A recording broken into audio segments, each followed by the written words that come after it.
आपणा सर्वांचं मनापासून हार्दिक स्वागत आजच्या भगवद्गीता वर्गामध्ये. तर चला आपण आजचा आपला भगवद्गीता वर्ग चालू करूया प्रार्थनेपासून.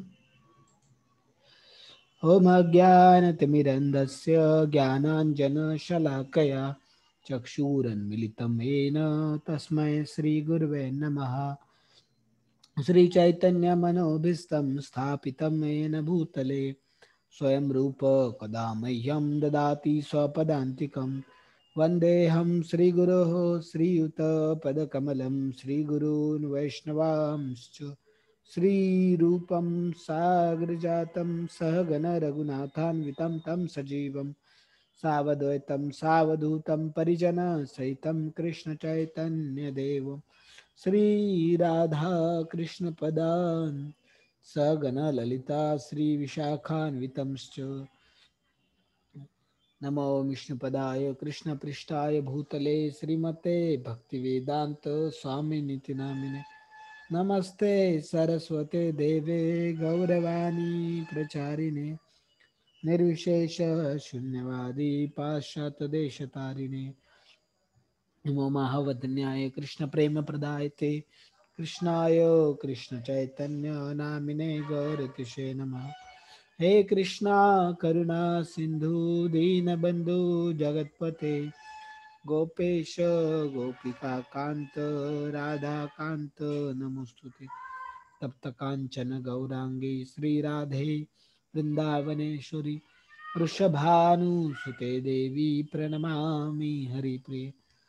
वाञ्छाकल्पतरुभ्यश्च कृपा सिन्धुभ्यैव च पतितानां पावनेभ्यो वैष्णवेभ्यो नमो नमः.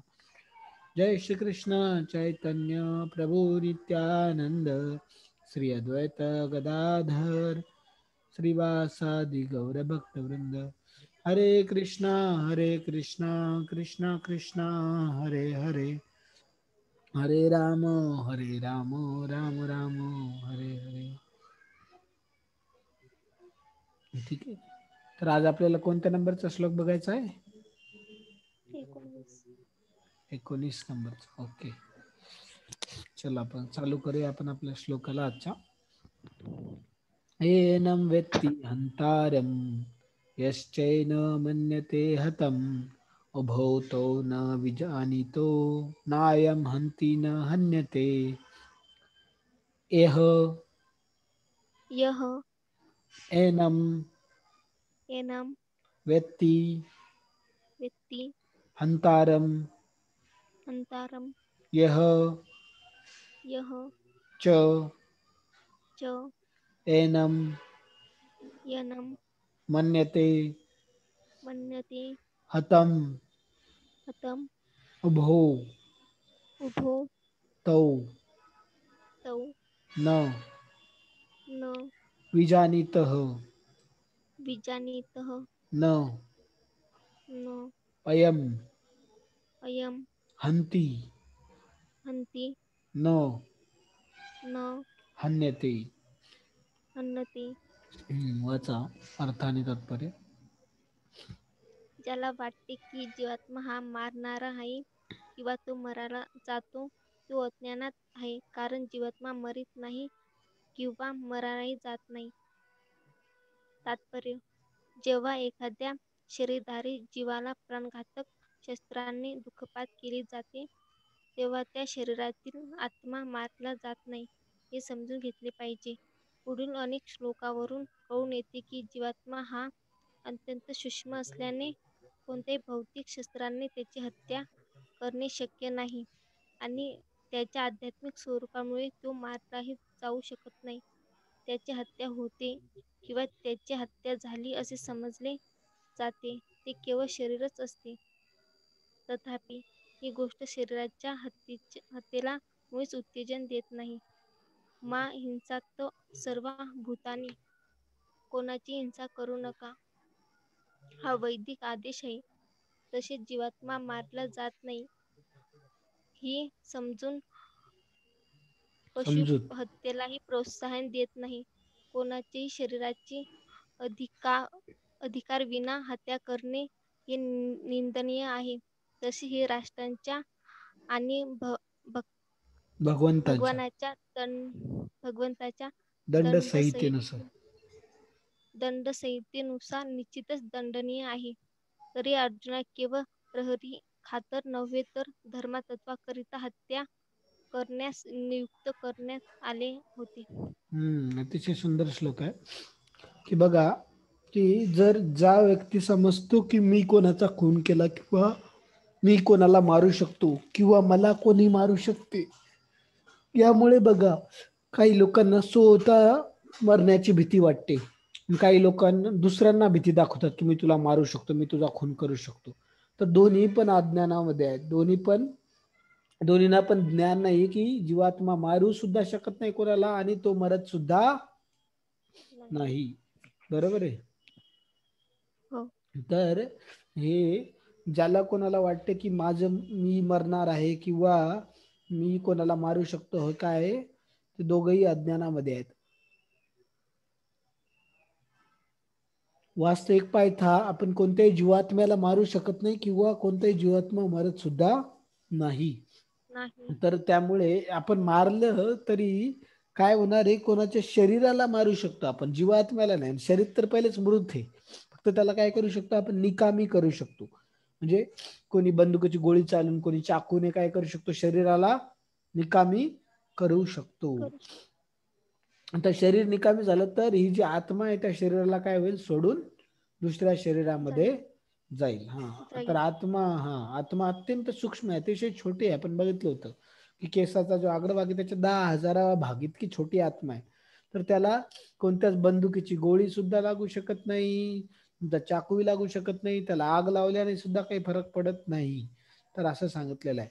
तर तो त्याच्या आध्यात्मिक स्वरूपामुळे त्याला मारला जाऊ शकत नाही. ठीक आहे. तर आपण बघतो की ज्याची हत्या होते किंवा ज्याची हत्या केली जाऊ शकते असे समजले जाते, ते फक्त काय, शरीरच आहे. शरीराचीच हत्या होऊ शकते किंवा शरीराची हत्या केली जाऊ शकते, पण बाकी आत्म्याला आपण मारू शकत नाही. तर मग कोणी म्हणाल ठीक आहे, आत्मा तर अमर आहे, मग मी कोणाचा पण खून करेल, मला करू द्या मग.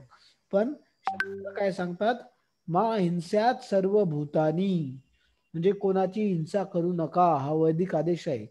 तर जीवात्मा जरी मारला जात नाही, याचा अर्थ आहे नाही की आपण कोणालाही कोणाच्याही शरीराचा अंत करायचा. ज्याला अधिकार आहे तोच एखाद्याला मारू शकतो. तर पशु जे आहेत, जानवर आहेत, त्यांना पण आपल्याला मारण्याचा काहीच अधिकार नाही आहे, असं वैदिक शास्त्रामध्ये सांगितलेलं आहे. तर आपण जीवात्म्याला कोणत्याच प्रकारच्या मनुष्याला तर मारायचं नाही, परंतु कोणत्या प्राण्याला सुद्धा मारण्याचा आपल्याला काही अधिकार नाही. ते निंदनीय आहे. त्यामुळे राष्ट्राच्या आणि भगवंताच्या नियमानुसार, प्रकृतीच्या नियमानुसार जो व्यक्ती कोणावरही हिंसा करतो तो दंडनीय आहे, त्याला दंड दिला जातो. बघा आता आपल्या इकडे जानवर मारतात, तर एवढं काही नाही. पण आता मागे नाही का एका हरिणाची हत्या केली होती, काळ्या हरणाची, कोणी, सलमान खानने, माहिती असेल तुम्हाला तर त्याला जेलात टाकलं होतं, है ना. तर बघा आपण कोणत्याही प्राण्याला मारू शकत नाही, पण जे बाकी बकरे वगैरे हे जे आहेत, कोंबडी वगैरे, यांना लोक खुल्या मारून त्यांना खाऊन टाकतात. तर जरी त्यांना मारायला गव्हर्नमेंट काही सजा देत नसेल, सरकार, तर पण भगवंताचं जे सरकार आहे ते नक्की सजा देते, ते सोडत नाही. कारण त्यांच्यासाठी सगळे जीवात्मा एकच आहेत. त्या कोंबडीच्या किंवा बकऱ्याच्या सगळ्याच्या जीवामध्ये, त्यांच्यामध्ये शरीरामध्ये पण काय आहे, त्यांच्या शरीरामध्ये पण आत्मा आहे. त्यांना जर मारायला तर त्यांना सुद्धा त्रास होतो, त्यांना सुद्धा तकलीफ होते. तर त्यामुळे त्याची आपल्याला सजा भोगावी लागते. तर भगवंताच्या इच्छेनुसार ते दंडनीय आहे. म्हणून आपण शुद्ध शाकाहारी भोजन केलं पाहिजे. मांसाहार आपण त्याचा त्याग केला पाहिजे, मांसाहार करायला नाही पाहिजे. कारण आपल्याला आपल्या जिभेच्या आनंदासाठी इतर पशुची हत्या करण्याचा कोणताही अधिकार नाही. कारण आपण त्यांना परत जिवंत करू शकत नाही. त्यामुळे आपल्याला कोणताच अधिकार नाहीये की इतर कोणत्या पशुला आपल्या फक्त जिव्हेच्या सुखासाठी, समाधानासाठी कोणाची हत्या करण्यासाठी. पण जसं एखादा आतंकवादी असला तर जर आपल्या राष्ट्राच्या नियमानुसार आपण काय करू शकतो, त्याला मारू शकतो. तर आतंकवाद्याला मारणं काही चुकीचं नाहीये, नाही. कारण त्याला नाही मारलं तर तो काय करेल, कितीतरी लोकांचा निर्दोष लोकांचा जीव घेईल, म्हणून त्याला मारणं गरजेचं असते. जसं सापाला मारणे गरजेचं, खूप विषारी साप असला तर त्यालाही मारणं गरजेचं असते.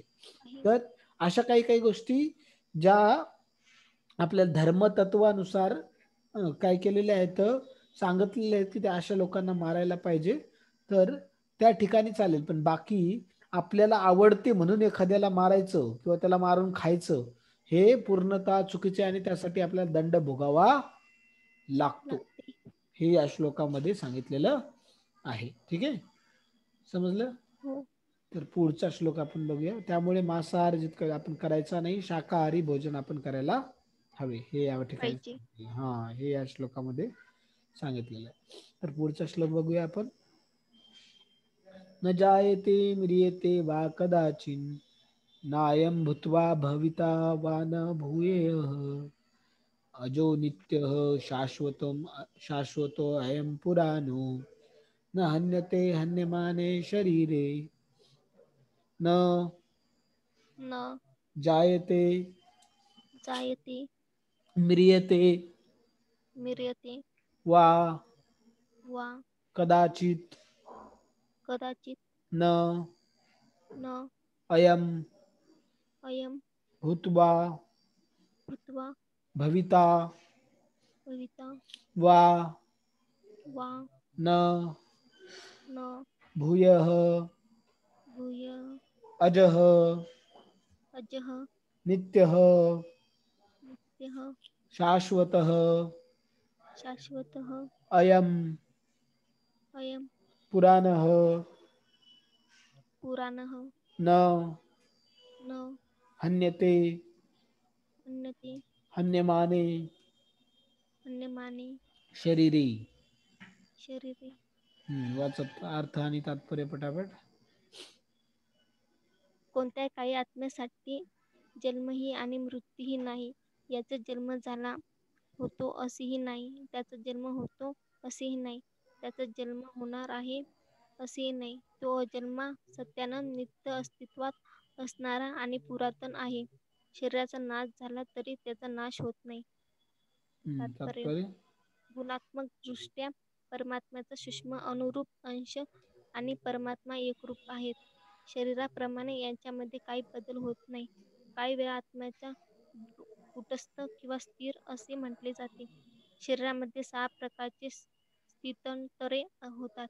शरीर मातेच्या गर्भातून जन्म घेते, काही काळासाठी राहते, त्याची वाढ होते, त्यापासून काही परिणाम उत्पन्न होतात, हळूहळू त्याची झीज होते आणि शेवटी लुप्त होते.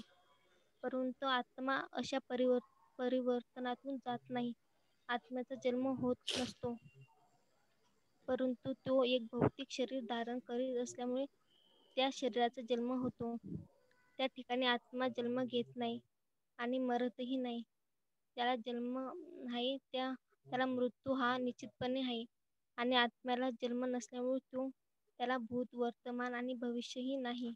आत्मा हा सनातन, नित्य अस्तित्वात असणारा आणि पुरातन, अर्थात त्याचा जन्म झाला आहे अशी इतिहासामध्ये नोंद नाही. शरीराच्या प्रभावाखाली आपण आत्म्याच्या जन्माचा इतिहास वगैरे शोधत असतो. शरीराप्रमाणे कोणत्याही काळी आत्मा वृद्ध होत नाही. म्हणूनच तथाकथित वृद्ध मनुष्याला बालपणापासून किंवा तरुणातील चैतन्य आपल्यालाही आढळून येते. शरीरातील होणाऱ्या बदलांचा आत्म्यावर काहीही परिणाम होत नाही. वृक्ष किंवा इतर कोणत्याही भौतिक गोष्टी ज्याप्रमाणे क्षीण होते त्याप्रमाणे आत्मा क्षीण होत नाही. आत्म्यापासून इतर उपफळेही निर्माण होत नाही. शरीरापासून उत्पन्न होणारी उपफळे म्हणजे मुळे बाळे आहेत व ती म्हणजे विविध स्वतंत्र जीवात्म्याची असतात आणि केवळ शरीराच्या प्रभावामुळेच ती वैशिष्ट्ये मनुष्याची आहेत असे वाटतात. आत्म्याच्या उपस्थितीमुळे शरीराची वाढ होते, पण आत्म्याला उपफळे नसतात किंवा त्यांच्यामध्ये स्थित्यंतरही होत नाही. म्हणून आत्मा हा 6 प्रकारच्या शारीरिक स्थित्यंतराच्या पलीकडे असतो.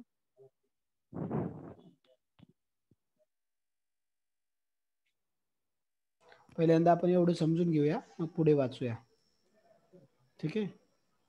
हो. तर बघा की यामध्ये सांगितले जाते की आत्म्याचा कधी जन्म झाला नाही आणि त्याला मृत्यू सुद्धा नाही. त्याचा जन्म झाला होता असंही नाही, होणार आहे असंही नाही, आणि आता सुद्धा झालेला नाही. म्हणजे आत्मा अजन्म आहे. जसे भगवंत अजन्म आहे. भगवंताचा कधी असं नाही की भगवंत आता मृत्यू झाला परत जन्म घेतला. ते भगवंत अवतार घेतात, म्हणून भगवंताच्या जेव्हा या धर्तीवर येतात त्यांना जन्म नाहीत म्हणत, तर अवतार म्हटला जातो. कारण भगवंत पण कधी जन्म नाही, ते अजन्मे आहेत. तसं आत्मा पण भगवंताचा अंश असल्या कारणाने तो पण काय आहे, अजन्मा, सनातन आहे. सनातन म्हणजे तो कधीच त्याचा नाश होत नाही. तो नित्य अस्तित्वात असतो, नेहमी असतो. म्हणजे आणि पुरातन आहे, जुना आहे खूप, म्हणजे खूप कधीपासून आहे, त्याचा काही वेळ नाही. आपण काय झालं, आपण या शरीरात असल्यामुळे आपल्याला काय वाटते कधी झाला असेल, कारण आपलं शरीर काय झालेलं आहे, कधीतरी जन्मलेलं आहे आणि कधीतरी त्याला मृत्यू येतो. बरोबर आहे ना. म्हणून आपण त्याच दृष्टिकोनातून विचार करतो की मग आत्म्याचा पण कधीतरी जन्म झाला असेल आणि आत्मा पण कधीतरी मरेल. पण आत्म्याचा जन्म सुद्धा झाला नाही, नाही होणार पण नाही, आणि आता सध्या पण झालेला नाही, नाही भविष्यात नाही भूतकाळात झालेला होता. म्हणून आत्मा जो आहे तो पुरातन आहे, आणि त्याचा शरीराचा जर नाश झाला तरी आत्म्याचा नाश होत नाही. हा, तर आत्मा अमर आहे, अजन्म आहे, सनातन आहे. ठीक आहे, असं पुरातन आहे. म्हणून तर कारण का आपण बघा, जे परमात्मा आहे, परमात्मा किंवा भगवंताचे आपण अंश रूप आहे, म्हणून गुणात्मक दृष्ट्या आपण भगवंतासारखेच आहेत, भगवंताशी एकरूप आहे. तर गुणात्मक दृष्ट्या आपण आणि भगवंत एकच आहे. कसं बघा, जसं समुद्राचा एक थेंब आणि समुद्र यामध्ये काय गुणात्मक दृष्ट्या एकच आहे. समुद्राचा जो आपण रासायनिक दृष्ट्या जर त्याचा आपण बघितला, त्याचा फॉर्म्युला तर किती काय असतो, त्याचा H2O असतो. आणि पाण्याच्या एका थेंबाचा, समुद्राच्या एका थेंबाचा फॉर्म्युला पण H2Oच असतो. आणि पूर्ण समुद्राचं पाणी खारट लागते, समुद्राच्या एका थेंबाचं पाणी पण काय लागते, खारट लागते. तर म्हणजे समुद्राच्या एका थेंबाचे जे गुणधर्म आहेत, तेच गुणधर्म पूर्ण समुद्राचे पण आहेत. बरोबर आहे. पण समुद्राचा थेंब हा समुद्राची बरोबरी कधी करू शकतो का? नाही. कधी थेंब समुद्रा इतका शक्तिशाली असू शकतो का? नाही, होऊ शकत नाही. त्याचप्रमाणे आपला आणि भगवंताचं फरक आहे की गुण आपले आणि भगवंत सारखे, की भगवंत पण अजन्म आहेत, सनातन आहेत, नित्य आहेत, पुरातन आहेत. तसं आपण पण अजन्मा, सनातन, नित्य, पुरातन आहोत. परंतु भगवंत हे अतिशय महान आहेत आणि त्यांची शक्ती अमर्याद आहे. ते अमर्याद आहेत, त्यांना काहीच मर्यादा नाहीये. आपण खूप मर्यादित, आपण खूप छोटेसे आहे. पण बघा किती आत्म्याचे साईज सांगितले ना तुम्हाला, किती 10,000 भाग जर केले आपण केसाच्या अग्रभागाचे, त्याचा एक भाग इतका छोटासा हे आत्मा आहे. म्हणून आपण भगवंतासमोर एकदम तुच्छ आहे, है ना. तर आपण कधी भगवंत होऊ शकत नाही. तरी ते सांगितलेलं आहे की आत्मा जो आहे स्थिर असतो, कुटस्थ असतो. कारण शरीरामध्ये 6 प्रकारचे जे स्थित्यंतर होतात. तर पहिल्यांदा जन्म, मातेच्या गर्भातून बाळ जन्म घेते, है ना. जन्म झाल्यानंतर मग काय होते, त्याची वाढ व्हायला लागते. जन्म झाल्यानंतर ठीक आहे, हळूहळू वाढ व्हायला लागते. वाढ झाल्यानंतर मग काय होते, वाढ झाल्यानंतर मग हळूहळू त्याला म्हणजे परत त्याला रोग पण होतात. ठीक आहे, वाढ होते, रोग होते, परत तो मग म्हातार पण येते आणि त्याला मुलं बाळ पण होतात ते, आणि शेवटी मृत्यू. तर 6 प्रकारचे बदल होतात. कोणते? पहिल्यांदा जन्म होतो, मग वाढ होती, बरोबर आहे, 2 झाले. तिसरं काय झालं, मी सांगितलं की त्याला आजार पण होतात, 3. चौथं सांगितलं की म्हातार पण येते. 5वं सांगितलं की त्याच्यापासून मुलं बाळ वगैरे उत्पन्न होतात. आणि 6वं काय, मृत्यू, त्याचा नाश होतो शेवटी, है ना. तर हे जे 6 प्रकारचे बदल शरीरात होतात, आत्म्यात हे 6 प्रकारचे बदल होत नाही. आणि बघा किती भगवंतानी शरीर किती सुंदर बनवलेलं आहे. असं कधी बघितलं का तुम्ही, 2 लॅपटॉप सोबत आले आणि त्याच्यातून तिसरं छोटस लॅपटॉप तयार झालं? नाही. असं कधी बघितलं 2 मोबाईल सोबत ठेवले, सकाळी बघतात तर एक तिसरा छोटासा मोबाईल तयार झाला? मोबाईल हळूहळू वाढा लागला, असं कधी होते का? नाही. पण भगवंताने किती सुंदर बनवलेली दुनिया बघा. तर ही अशी मशीन बनवलेली आहे की तसं कोणताच शास्त्रज्ञ तशी मशीन बनवू शकत नाही. तर बघा, नाही तर मग घरात मोबाईल दोन असले तर अजून मोबाईल घेण्याची गरजच नसते पडली आहे की नाही. दोन मोबाईल सोबत ठेवायचे, सकाळी तिसरा मोबाईल तयार, ठीक आहे नाही. पण असं होत नाही. बरोबर आहे.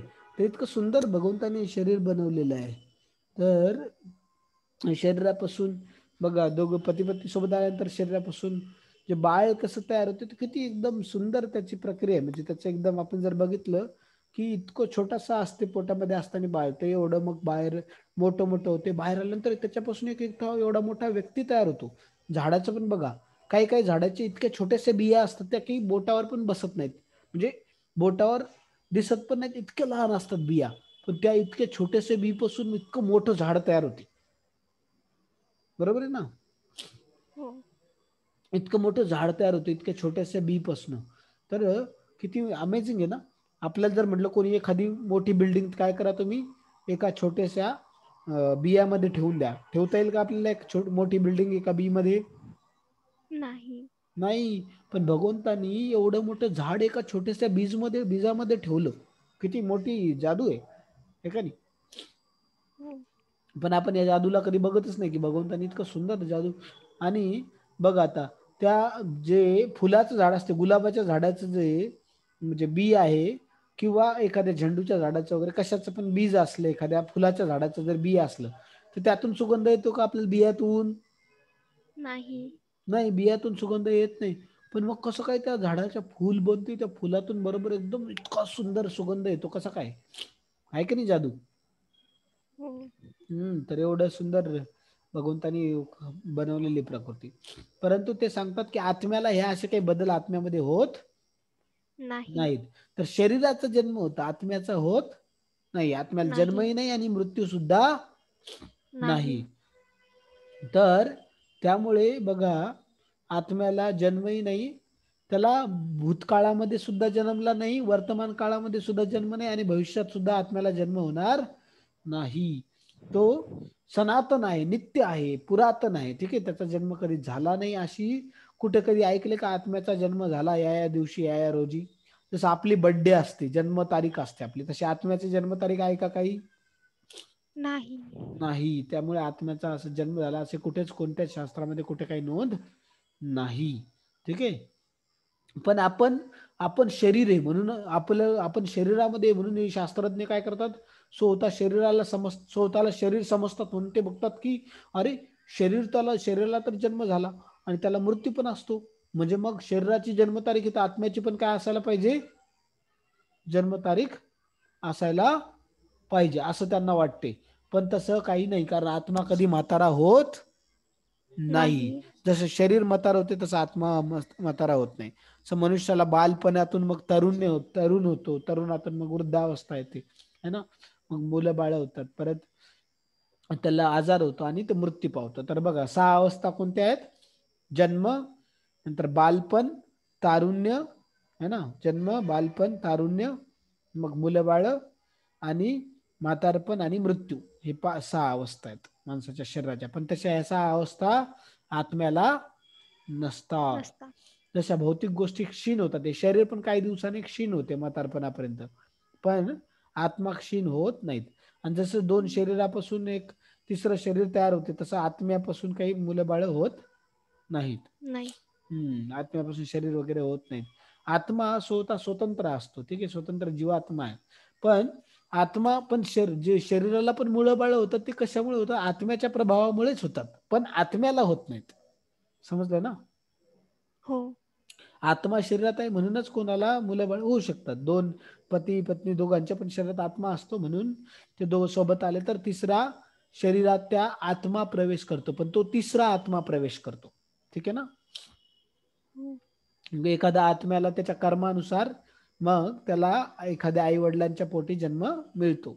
तर आता बघतो आपण, प्रत्येक पती पत्नीलाच बाळ होते असं नाही, कारण भगवंताच्या कृपेवरती आपल्याला अवलंबून राहावं लागते. परत आपण बघतो की आपल्या कर्मावरती ते अवलंबून असते, कर्मावरती आणि भगवंताच्या कृपेवरती. तर फक्त पती पत्नीच्या प्रयत्नामुळे बाळ होईल असं नाही. बरोबर आहे.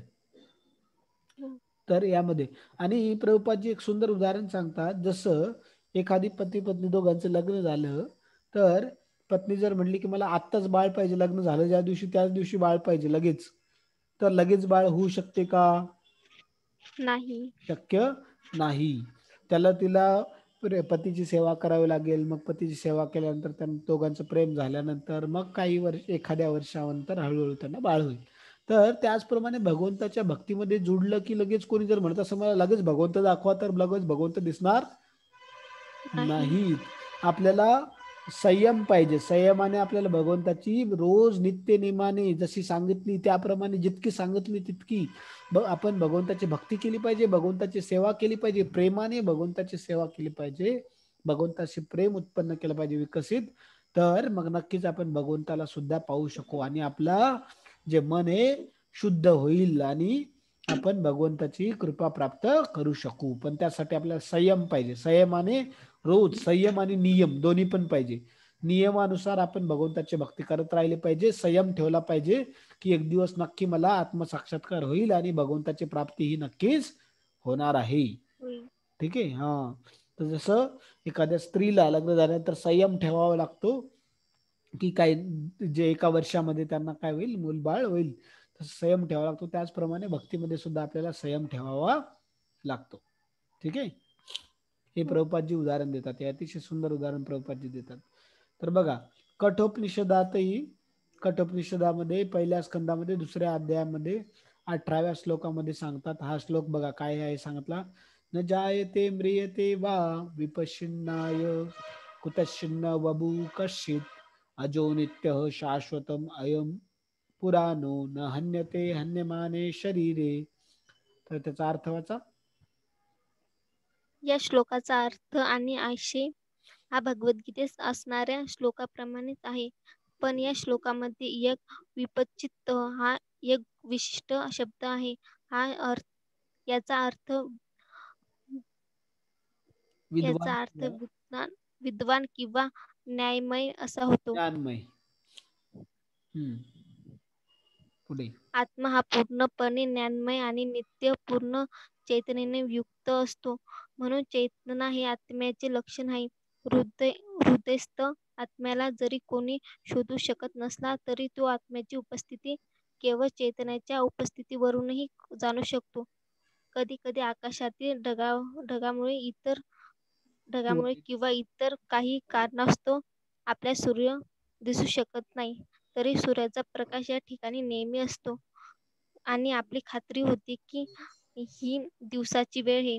अगदी पहाटे थोडासा प्रकाश जरी आकाशात दिसला तरी सूर्य आकाशात आहे असे आपण समजू शकतो. त्याप्रमाणे सर्व शरीरामध्ये, मग तो मानव असो अथवा पशु असो, सर्वांमध्ये चैतना ही असतेच. यावरून आपण आत्म्याची उपस्थिती जाणू शकतो. तरी आत्म्याची ही चेतना परमात्म्याच्या चेतनेहून भिन्न आहे. कारण परमात्म्याला भूत, वर्तमान आणि भविष्य या सर्वांचे पूर्ण ज्ञान असते. व्यक्तिगत जीवात्म्याच्या चेतनेचा विस्मरणशील होण्याकडे कल असतो. जेव्हा आपण आपले वास्तविक स्वरूपाला विसरतो तेव्हा तो श्रीकृष्णाचा विद्य दिव्य. उपदेशाद्वारे ज्ञान आणि प्रबुद्धता प्राप्त करतो. परंतु जीवात्म्याप्रमाणे श्रीकृष्ण विस्मरणशील नसतात. जर ती विस्मरणशील असते तर भगवद्गीतेतील श्रीकृष्णाने शिकवून निरुपयोगी झाली असती. आत्म्याचे दोन प्रकार आहेत. एक म्हणजे सूक्ष्म अनुरूप आत्मा आणि दुसरा म्हणजे परमात्मा किंवा बहुआत्मा. विभू आत्मा. यांची सुद्धा कठोपनिषदात पुढील प्रमाणे पुष्टी करण्यात आली आहे. अनोरणीयान म्हणतो महीयान आत्मस्य जंतोर्निहितो गुहायाम तमक्रतुः पश्यति वितशोक्यो धातुः प्रसादान महिमान मात्मनः. परमात्मा आणि जीवात्मा हे दोघी जीवाच्या एकाच वृक्षरूपी शरीरामध्ये, हृदयामध्ये स्थित आहेत. जो भौतिक इच्छा व शोक यामधून मुक्त झाला आहे, केवळ तोच भगवत कृपेने आत्म्याचा महिमा जाणू शकतो. पुढे अध्यायामध्ये सांगितल्याप्रमाणे श्रीकृष्ण हे परमात्म्याचेही उगमस्थान आहेत आणि आपले मूळ स्वरूप विसरणारा अर्जुन हा अनुरूप जीवात्मा आहे. म्हणून त्याला श्रीकृष्ण किंवा त्याच्या अधिकृत प्रतिनिधीकडून आध्यात्मिक गुरु ज्ञान प्राप्ती करून घेणे आवश्यक आहे. तर बघा आता यामध्ये काय सांगितलेलं आहे की असा कठोपनिषदात पण एक श्लोक येतो ज्याच्यामध्ये भगवद्गीताचा आता आपण हा श्लोक पाहिलो ना बघा, तेच वर्ड आहेत. अजो नित्यम शाश्वतो अयम पुराणो न हन्यते अनिमेष. तर यामध्ये फक्त एक वेगळा शब्द येतो विपश्चित, म्हणजे काय त्याचा अर्थ होतो विद्वान किंवा ज्ञानमय होतो. तो आत्मा हा पूर्ण ज्ञानमय आहे, कारण आत्म्याला भविष्याचं, भूतकाळाचं आणि वर्तमान आपल्या स्वतःबद्दलचं सगळं ज्ञान असतं की आपण मागचे कोणते कोणते जन्म घेतले, काय आत्म्याला असतं. कोणी म्हणेल आपल्याला का नाहीये, कारण आपला आत्मा काय झालेला आहे, आच्छादला गेलेला आहे, त्याला आवरण शरीरामध्ये त्याला झाकले गेलेलं आहे. हे आपलं भौतिक शरीराने तो झाकला गेलेला, आच्छादला गेलेला आहे. तर हे पंचमहाभूताचं शरीर आणि परत मन बुद्धी अहंकार याने तो झाकला गेलेला आहे, म्हणून त्याचं ज्ञान झाकलेलं आहे, लुप्त झालेलं आहे. लुप्त म्हणजे ते झाकलं गेलेलं आहे फक्त. तर आपण भगवंताची भक्ती केली तर त्याच्यावर, कारण मनामध्ये ज्या घाण वासना निर्माण झालेल्या आहेत, भौतिक इच्छा निर्माण झालेल्या आहे, त्याच्यामुळे आत्म्याचं जे खरं ज्ञान आहे ते झाकलं जाते. तर जेव्हा आपलं मन शुद्ध होते भगवंताची भक्ती करून, भगवंताचं नाव घेऊन हरे कृष्ण कृष्ण कृष्ण हरे हरे, हरे राम राम राम हरे हरे, तेव्हा काय होते आपल्याला हे ज्ञान परत वापस जागृत होते आपलं, असं आहे.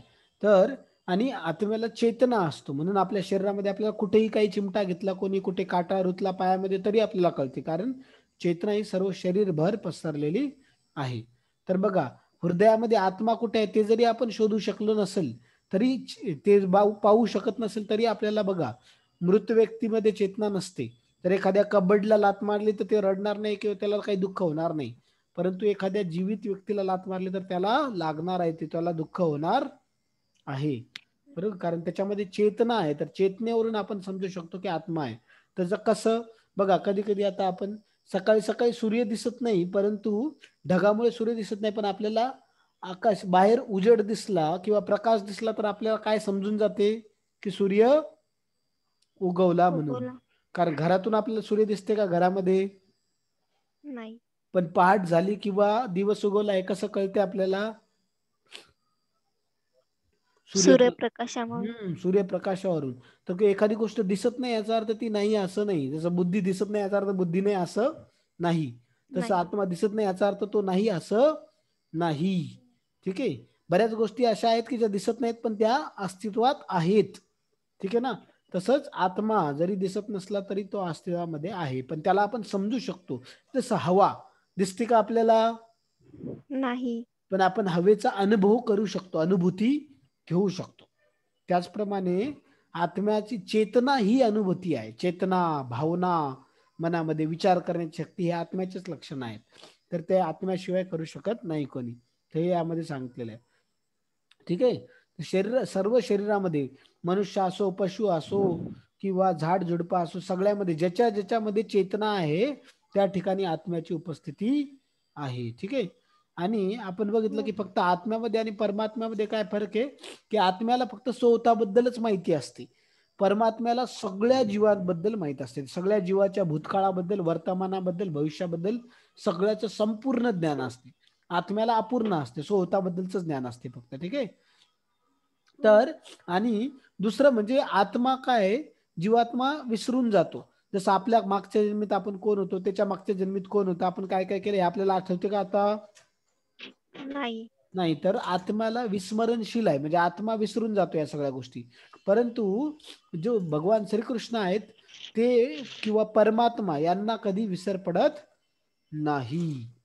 ठीक आहे, परंतु जर आपल्याला आत्म्याला विसर पडतो, आपण आपलं स्वरूप पण विसरून जातो, आपण आत्मा आहे हे पण विसरून जातो, आपण आपल्याला शरीरच समजायला लागतो.